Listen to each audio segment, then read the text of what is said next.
Oke. Oke, kita lanjut lagi teman-teman ya untuk sesi yang kedua ini untuk yang setelah break sholat zuhur. Oke, kita lihat di sini tadi yang socio-cultural ya untuk yang di yang poin keempat tadi ini yang setelah ekonomik, kemudian teknologi, kemudian juga legal, kemudian law dan juga legal ini, political legal, dan sekarang kita lihat pada socio-cultural. Jadi sini di socio-cultural ini terkait mengenai kultur dan juga mengenai kondisi latar belakang budaya gitu ya. Kemudian salah seperti kayak saya tentunya dengan tentunya antara technological dan juga lifestyle ini sangat sangat berpengaruh. Jadi adanya perubahan lifestyle itu yang karena diakibatkan karena perkembangan teknologi terutama untuk dengan adanya smartphone itu ya pasti akan merubah lifestyle kita ya gaya hidup gitu loh. Nah, bayangkan pada saat mungkin 5 tahun atau 6 tahun yang lalu pernah mungkin bahkan ya 6 tahun yang lalu pernah kebayang nggak sih kalau kita lagi butuh kendaraan umum yang cepat, jadi cepat terjangkau gitu ya. Ya, apa yang ada di benak kita waktu itu gitu kan. Pernah muncul seperti mungkin Gojek atau Gojek atau Grab. Yang ada mungkin juga kalau kita yang jelas mungkin kalau kita berpikir mengenai tukang ojek ya pasti tukang ojek pengkolan gitu ya. Tukang ojek pengkolan itu berarti ya kita mesti nyamperin mereka ke pengkolan atau ke titik tertentu atau tempat tertentu di mana biasa mereka mangkal, dan misalnya setelah itu kita baru nyebutin kita mau kemana, soalnya mau keluar kompleks gitu ya, keluar kompleks ya supaya bisa ngedapetin angkot atau mungkin bisa ngedapetin mungkin bis Transjakarta. Nah itu misalnya situ kan kita bargain tuh, maksudnya bargain tuh kita tawar menawar berapa bang gitu kan.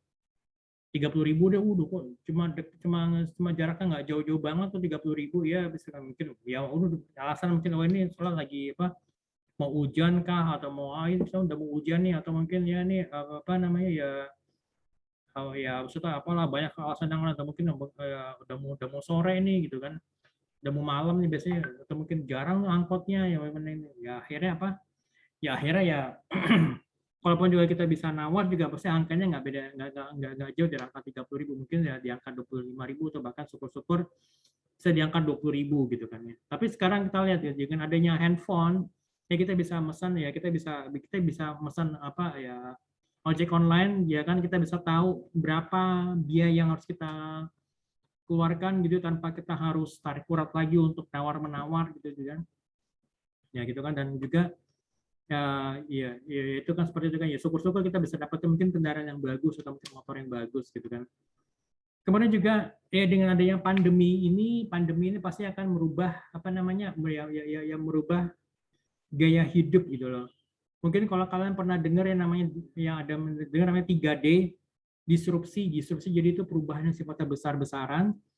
Jadi ada 3D, jadi sifatnya disrupsi pandemi, kemudian juga disrupsi teknologi, dan juga disrupsi milenial gitu loh. Oke, nah sekarang kita mau coba sedikit bahas mengenai ini ya, age distribution dan population, dan juga ini ya mengenai populasi. Oke.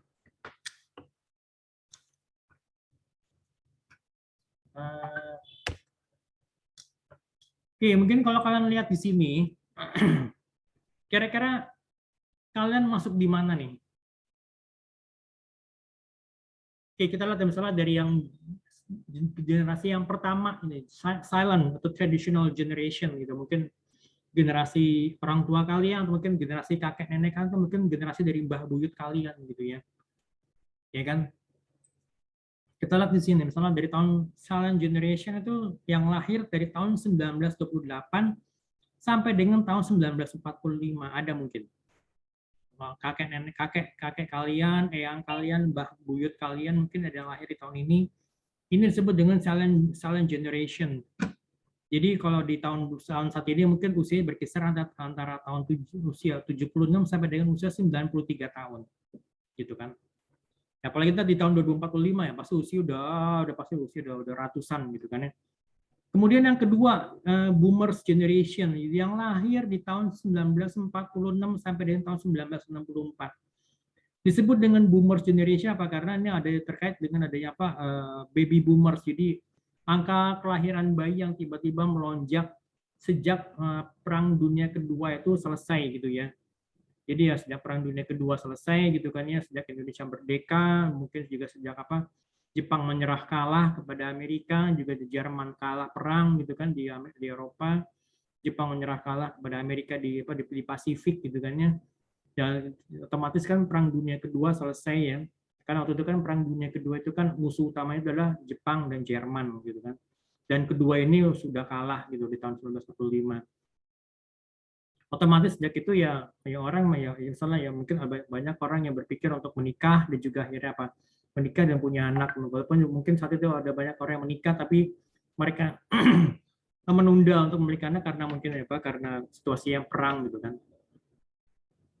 Oke, kemudian yang ketiga itu adalah Gen X di tahun yang lahir tahun 1965 sampai dengan tahun 1980. Ada mungkin orang tua kalian mungkin yang lahir di tahun ini atau mungkin bahkan mungkin ada kalian yang lahir di tahun sini. I'm not sure ya. Tapi yang jelas di sini adalah ini kelahiran saya di sini, saya lahir di tahun 1974. Kemudian ayah saya lahir di tahun 1940. Ibu saya lahir di tahun 1949. Jadi orang tua saya itu masuk kepada silent atau traditional generation gitu loh, yang masih mengalami dulu kok nggak ibu saya pernah cerita masih mengalami apa yang namanya kalau melaku dodok kalau bahasa Jawa. Jadi ibu saya waktu masih kecil sempat melihat apa almarhumah Mbah Buyut ya maksudnya almarhumah Mbah Buyut ya itu jadi almarhumah Mbah Buyut itu kalau ada orang ketemu dengan beliau itu ya orang sampai jalan dodok sampai ya sampai kayak di keraton gitu kan ya. Kemudian yang di nomor 4 Gen Y millennials, nah ini yang disebut millennials adalah mereka yang lahir di tahun 1980 sampai dengan tahun 1995. Jadi usianya yang di tahun 2020 itu ya berarti ya berkisar antara usia 26 sampai dengan usia 40 tahun. Gitu kan.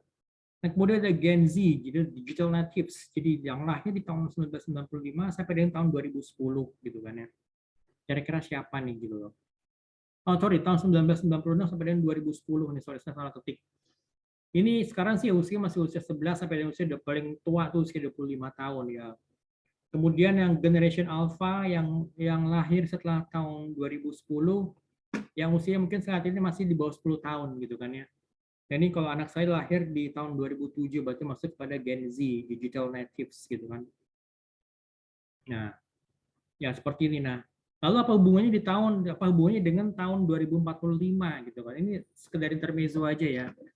Kalau saya nanti di tahun 2045 jadi pada saat 100 tahun Indonesia merdeka, berarti usia saya sekitar usia 65 sampai 80 tahun, mungkin saya sekitar 70 menjelang 70 tahun lah gitu kan ya.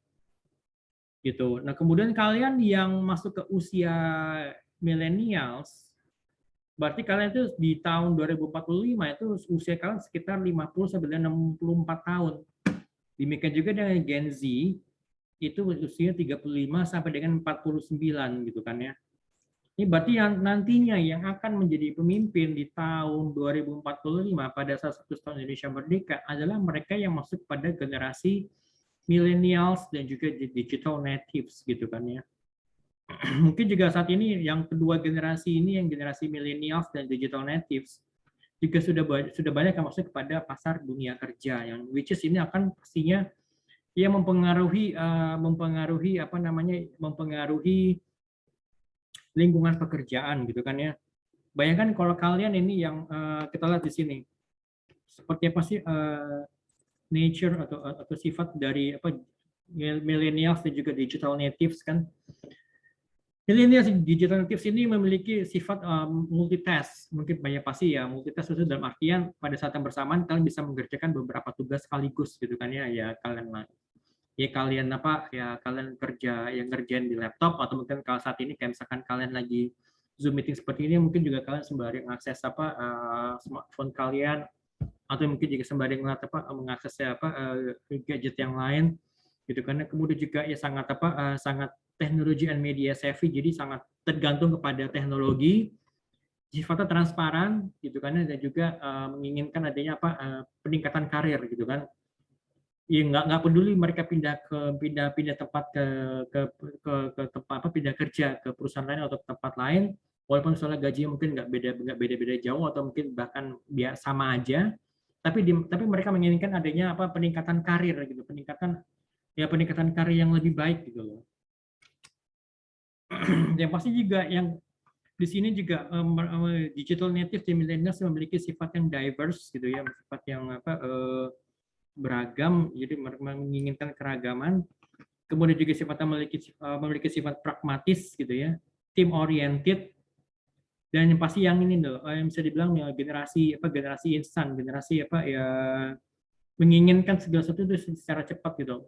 I want it now gitu, I want it now generation.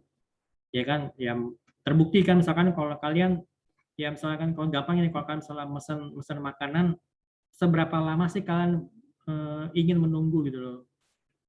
Ya kita kan pasti nggak mau dukung, pengen mesen makanan nggak makin lama ya gitu kan.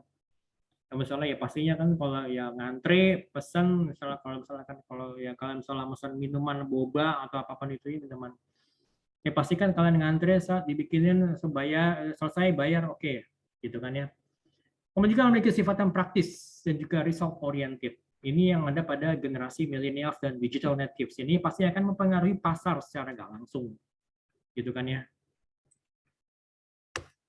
Oke. Next. Oke, sekarang kita coba melihat pada kita kembali lagi kepada slide. Oke, sampai sini ada yang ditanyakan mungkin teman-teman, guys. Oke, tadi kan kita udah baca nih, udah ngeliat ya lingkungan sosial gitu kan, variabel lingkungan sosial. Sekarang kita melihat kepada lingkungan kerjanya atau lingkungan industrinya gitu kan. Oke, ada apa nih di lingkungan industri nih? Oke, kita lihat lagi lingkungan industrinya. Oke, ini tadi udah ya, kita udah ngebahas gitu kan ya. Sorry. Sebentar.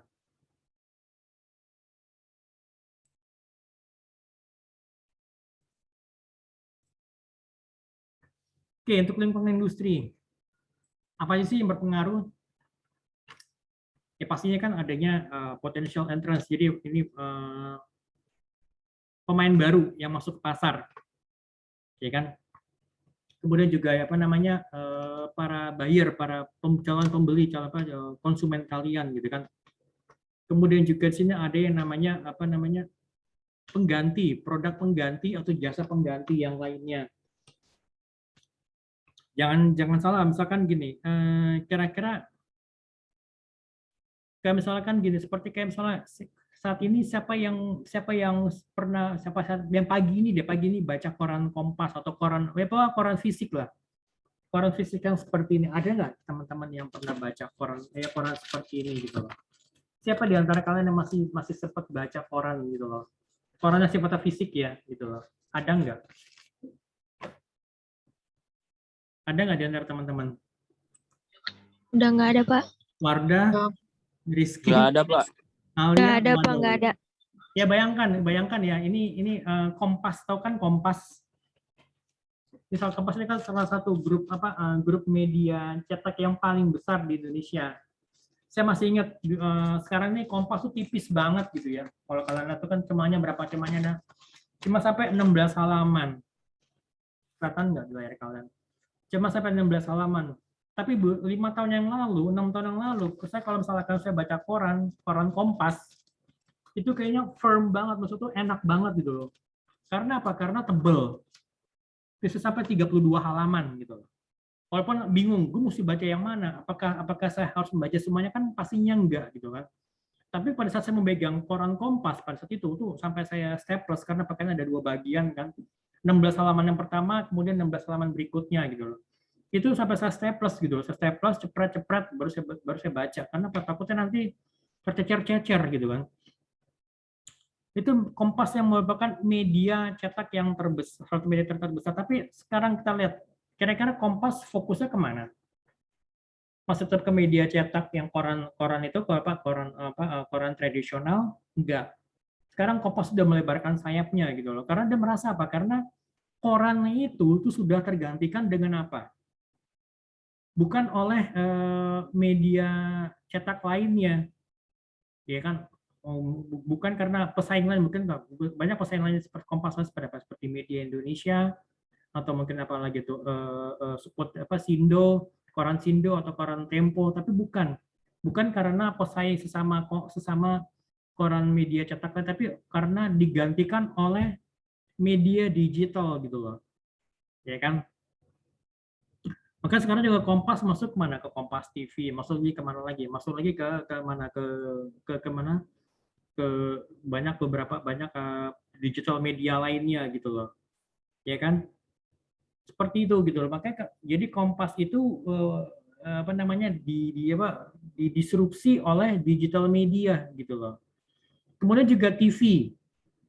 Kalian tahu misalnya TV tradisional seperti apa? Seperti Trans TV, Trans 7 atau Net TV gitu kan, atau beberapa TV-TV lainnya. Ya siapa yang menjadi pesaing utama dari TV gitu loh. Ada yang tahu nggak, guys? Anyone? Ada yang tahu nggak? Rizky, Yogi, Intan. Kira-kira siapa sih yang menjadi pesaingnya TV gitu loh? Putri? YouTube, Pak. Ya? YouTube. HP. Iya, benar, YouTube, betul. YouTube, Pak. YouTube. Sosial media, Pak. Ya, sosial media terutama untuk YouTube ya. YouTube, bayangkan kalau misalkan kalau kalian lihat Atta Halilintar, dia berapa banyak subscribersnya? Dari Ya kan? Banyak. Bayangkan, coba kalian bandingkan subscribernya Atta Halilintar dengan misalnya apa? Dengan pemirsanya Net TV atau pemirsa dari stasiun TV lainnya. Kira-kira mana yang lebih banyak? Kalian bisa jawab sendiri kan? Sedangkan kalau misalkan kalian invest di stasiun TV, kira-kira butuh berapa miliar sih? Butuh berapa puluh miliar, bahkan mungkin butuh berapa ratus miliar gitu kan ya. Sebelum bangun studionya, karena TV kan bangun studionya gitu kan ya, bangun kantor pusatnya, bangun stasiun pemancarnya gitu kan, belum gaji karyawannya itu kan musim apa? Itu kan cost-nya tinggi gitu loh. Tapi sedangkan kalau kalian bangun channel YouTube, berapa sih kalian bikin channel? Kalau misalnya kayak saya punya channel Lapak Dosen, saya perlu bayar nggak? Kan nggak, free. Sedangkan subscriber saya nambah terus, saya perlahan pasti nambah cuma 100, 200, 300, jadi 500 kan, jadi 700 lebih gitu kan. Belum lagi misalnya kalau kalian nanti subscribe channel saya nambah lagi gitu kan. Kan seperti itu kan. Sedangkan berapa sih investasi yang harus saya keluarkan? Nggak banyak kan, ya beli laptop, apa dari handphone, siapa lagi yang lain. Ya kan, kalau semuanya itu kan nggak nyampe miliaran gitu loh. Atau mungkin kayak Baim Wong bikin channel YouTube, ya kan? Kira-kira berapa sih investasinya? Apakah perlu dia bangun stasiun TV? Enggak. Apakah perlu dia bangun studio gitu kan? Nggak perlu. Kalaupun misalnya dia mau bangun juga sok silakan gitu. Tapi kan banyak kan misalkan kayak Baim Wong itu kan dia kan syutingnya kan di luar ruangan kan, outdoor gitu kan gitu. Ya, itu yang dimaksud dengan substitute of products or services, atau mungkin salah seperti kayak kalian tahu kayak kereta api Jakarta Bandung kalau dulu yang fenomenal Parahyangan, kira-kira kalahnya dengan apa? Sepinya kereta itu karena apa? Bukan karena pesawat gitu kan. Ya kalian naik pesawat Jakarta Bandung ya baru take off sebentar, tiba-tiba cium turun lagi, nggak ada asik-asiknya gitu kan. Maksudnya ya nggak kan, ya sebentar, tapi kan nggak ada aksesnya, tapi kan tiketnya mahal gitu, tiketnya pesawatnya kan, ya kan. Terus kemudian kan kalau misalnya kalian naik kereta kan paling cuma bayar berapa puluh ribu. Nah, tapi sejak dengan adanya jalan tol Cipularang, ya kan, walaupun misalnya banyak kecelakaan atau banyak kecelakaan ataupun misalnya ada jalur yang jalur tengkorak jalur merahnya gitu kan, KM 1 sampai KM 90 yang dari arah dari arah Bandung ke Jakarta gitu kan. Correct me if I'm wrong ya. Tapi tetap itu kan jalurnya kan jalur padat, maksudnya jalur gemuk gitu loh. Ya kan, ngapain gue mesti naik kereta, mendingan gue naik travel atau gue bawa mobil sendiri aja gitu kan ya.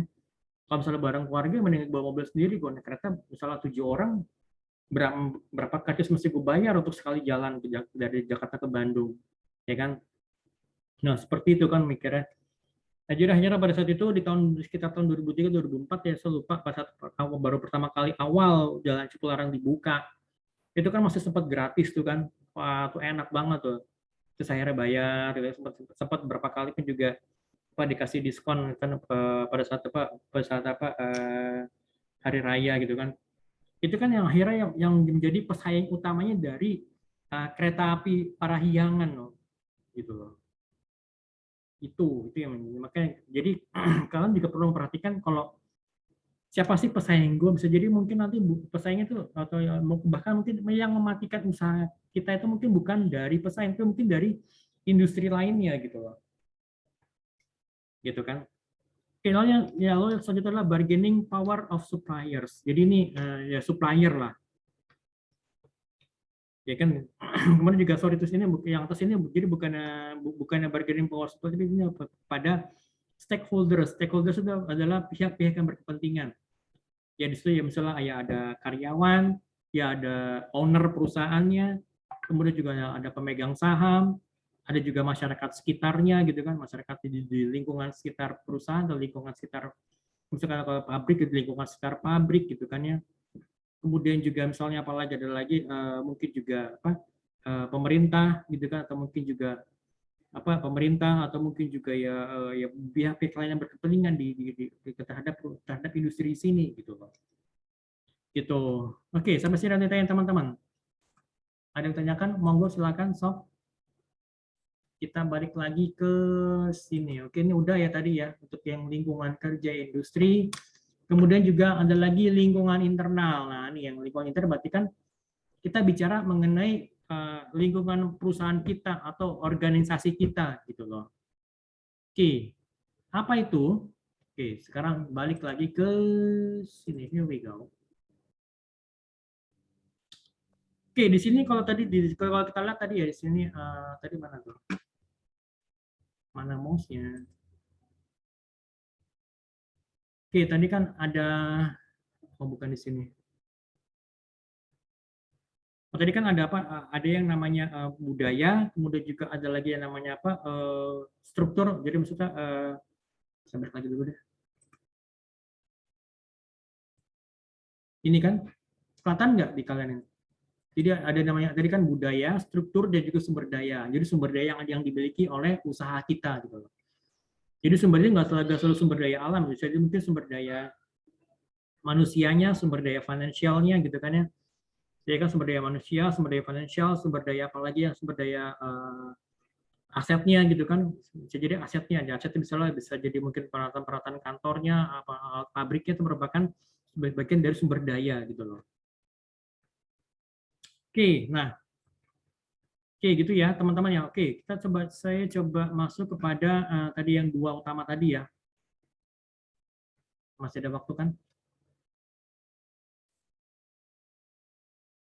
Oke, kalau tadi yang pertama tuh adalah kita bicara mengenai mouse ya, mouse hilang ya.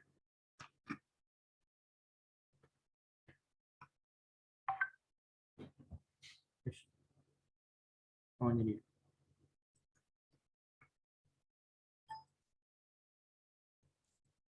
Oke, tadi udah. Oke, sekarang kita bicara mengenai struktur.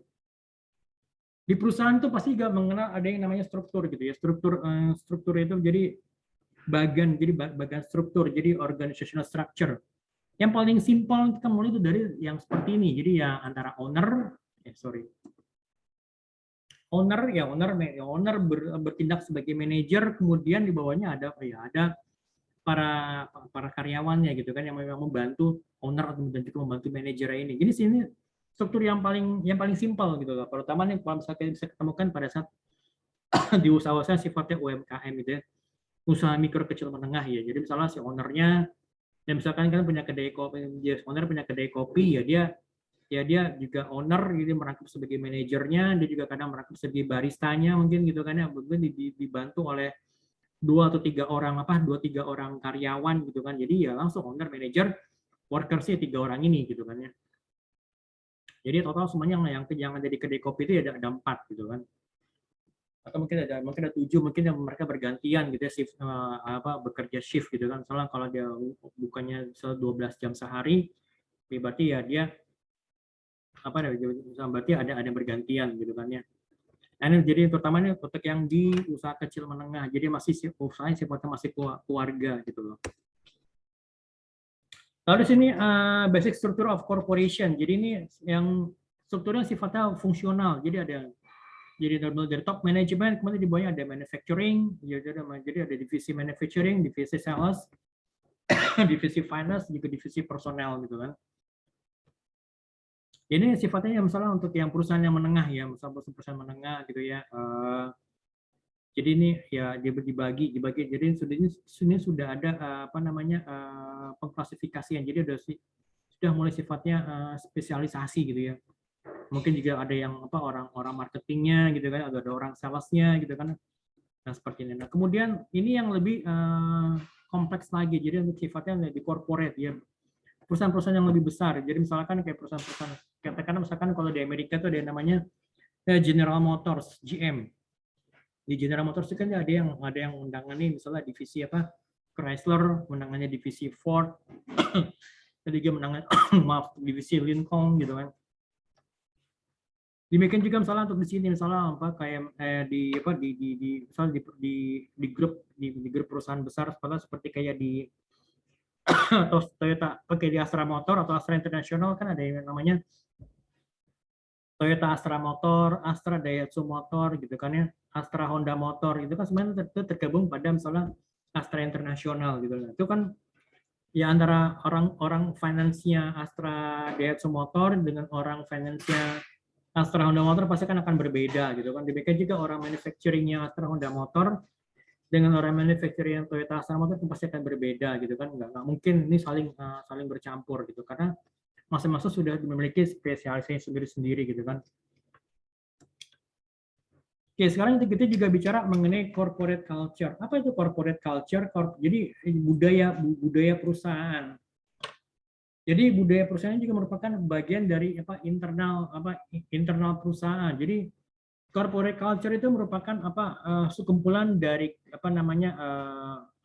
nilai-nilai yang dianut, ekspektasi dan juga value yang dipelajari dan juga dibagikan oleh karyawan, misal dari karyawan-karyawan senior kepada karyawan-karyawan yang lebih junior, juga dari atasan kepada para bawahannya gitu kan ya. Nah, kemudian juga istilah corporate culture ini itu begitu merefleksikan kepada value dari si pendiri dan juga misi dari perusahaan, gitu kan. Jadi ini jadi seorang founder, jadi seorang pendiri perusahaan itu juga memiliki peran yang dominan gitu ya dalam menentukan corporate culture-nya gitu kan. Jadi misalnya sosok William Suryajaya almarhum itu pasti akan itu akan sangat dikenang oleh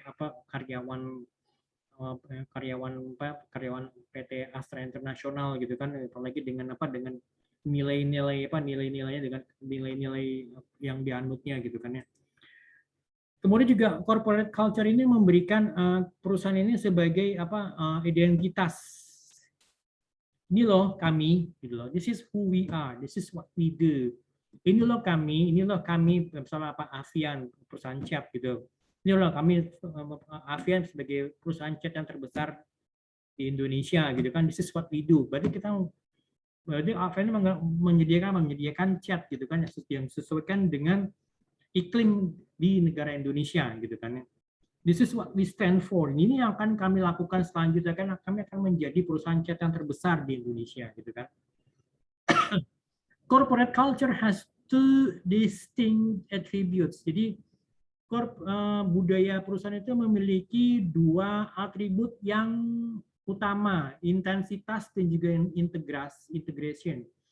Jadi intensitas. Jadi saya akan bahas lebih lanjut di sini, tapi saya nggak akan terus di sini. Jadi intensitas seberapa intens perusahaan itu mencoba menerapkan budaya perusahaan kepada karyawannya. Tapi saya akan mencoba sini memfokuskan kepada poin yang terakhir di sini. Jadi corporate culture itu fulfills several important functions in an organization. Jadi corporate culture itu dia mengisi beberapa fungsi-fungsi yang sifatnya penting dalam sebuah organisasi.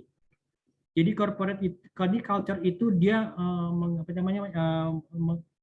memberikan identitas untuk identitas kepada karyawan, identitas perusahaan kepada karyawan, gitu kan ya. Culture itu juga membantu mengenerate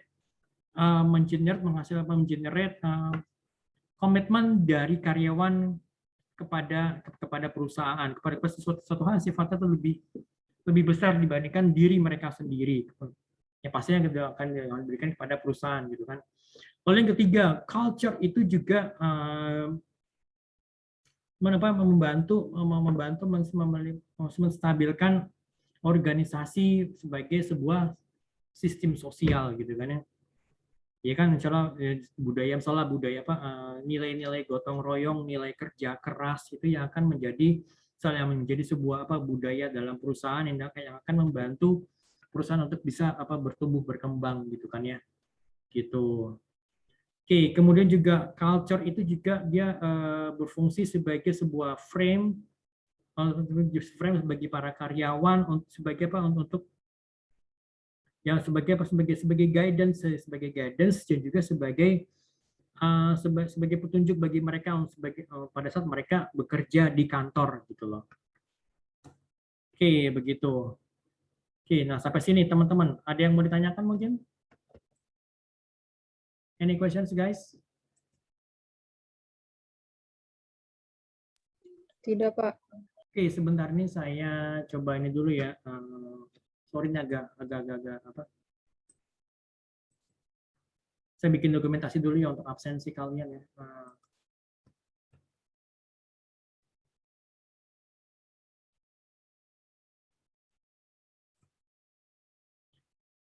Ada yang bertanyakan mungkin, guys? Any questions? Mungkin? Tidak, Pak. Oke, kita lanjut Belum ya, teman-teman ya.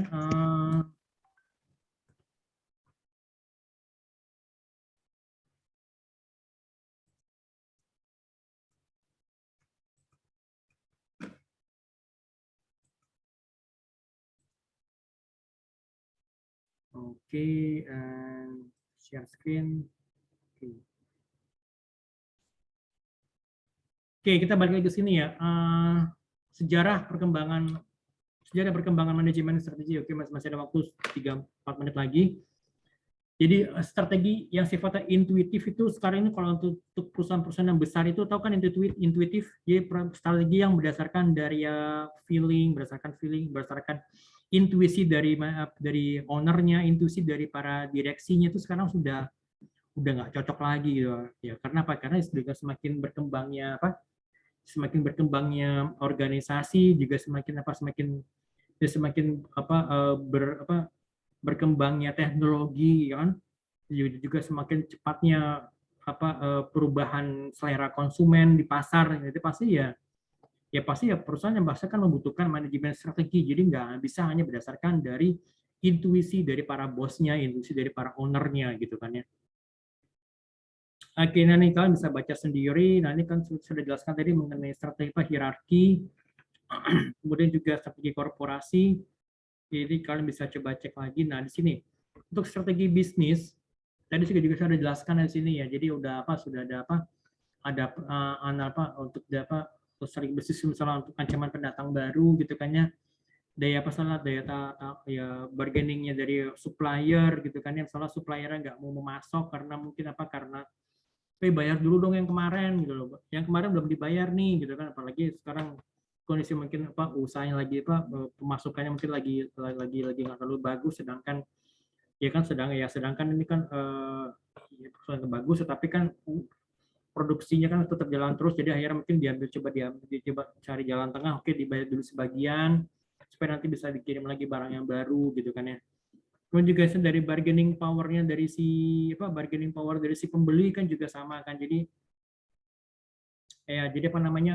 pembeli pasti menginginkan misalnya punya bargaining power. Misalnya kalau barang lo mahal ya gue coba cari ke kompetitor gitu kan. Misalnya ya kalau misalnya gue mau beli kendaraan ini mahal, sedangkan suku cadangnya juga belum banyak tersedia, akhirnya dia kan mencoba cari brand lainnya gitu kan ya.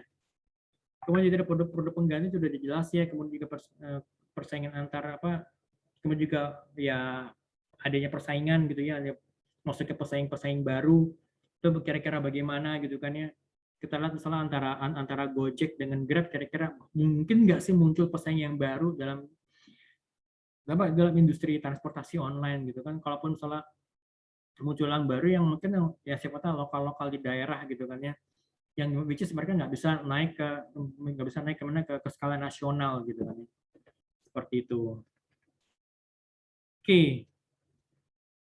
Oke, dari sini sih semua udah nih, kan bisa baca sendiri, dan jelas kalau untuk strategi kompetitif ya bisa kita melihat dari diferensiasi. Jadi diferensiasi itu apa sih membedakan usaha lo dengan yang lain, usaha yang lain gitu kan. Kemudian juga cost leadership, jadi bisa menekan biaya. Tapi ini ya ini selama kalian bisa memiliki sumber daya yang bisa kalian tekan biayanya, ya nggak masalah gitu kan.